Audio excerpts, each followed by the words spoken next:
A Dios por este 11 de mayo, 43 aniversario de la fundación de Vida Salvador.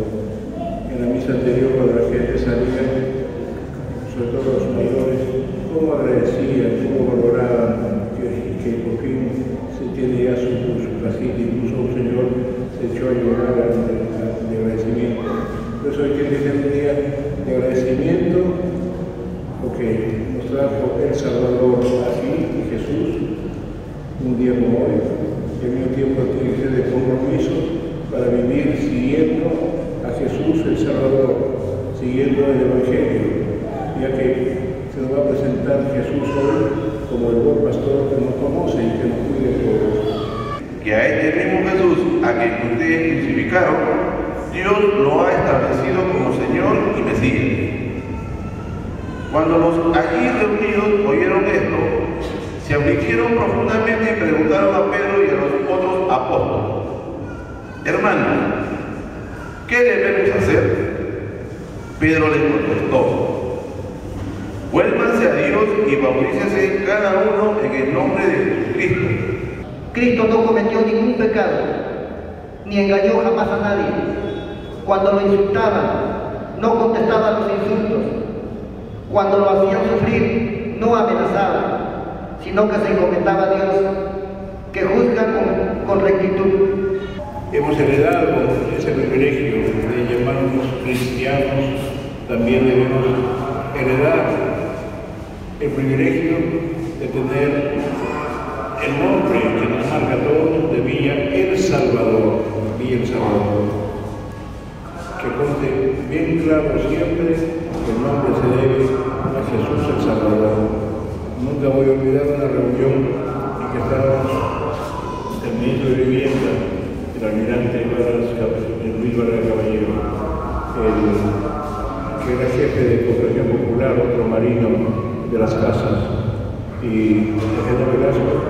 Entonces propuso el de Cooperación Popular que se llame Villa La Salvación, porque nos ha salvado de esta realidad de un pamponazo tan grande. Y entonces le digo, pero tenemos el privilegio de fundar un nuevo pueblo, porque entonces nosotros ofrecemos a Jesús el Salvador, y fue aceptado de inmediato. De modo que antes que llegasen ustedes, ya tenía el nombre de Villa El Salvador, en homenaje a Jesucristo.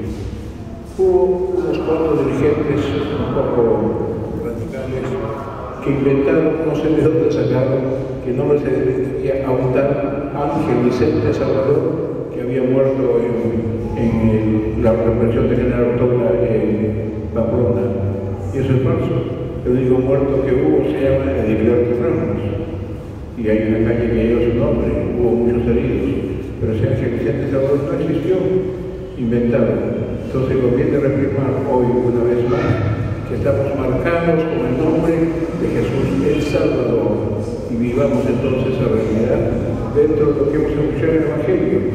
El Salvador, que es el buen pastor, que conoce a sus ovejas por su nombre, por tanto conoce a cada uno de los pobladores de El Salvador.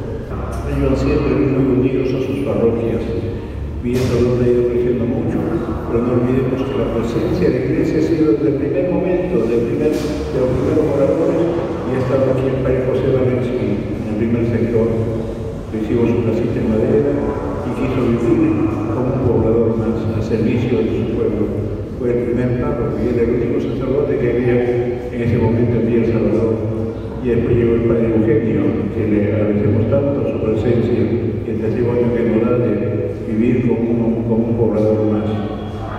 Al padre José Valensky debemos de recordarlo porque fue un gran servidor. Nunca me olvido que tenía su carrito Volkswagen de escarabajo rojo, y era el único auto que había en Villa El Salvador. Y cuando había un enfermo, pues ese autito se convertía en ambulancia a sacarles ahí al centro de salud, siempre en servicio de su pueblo, y nos da un testimonio de ser un santo sacerdote.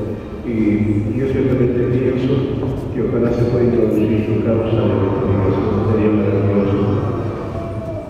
Entonces, no olvidemos que deben estar vinculados a sus parroquias, que siempre les acogen en ese centro de espiritualidad y también de desarrollo.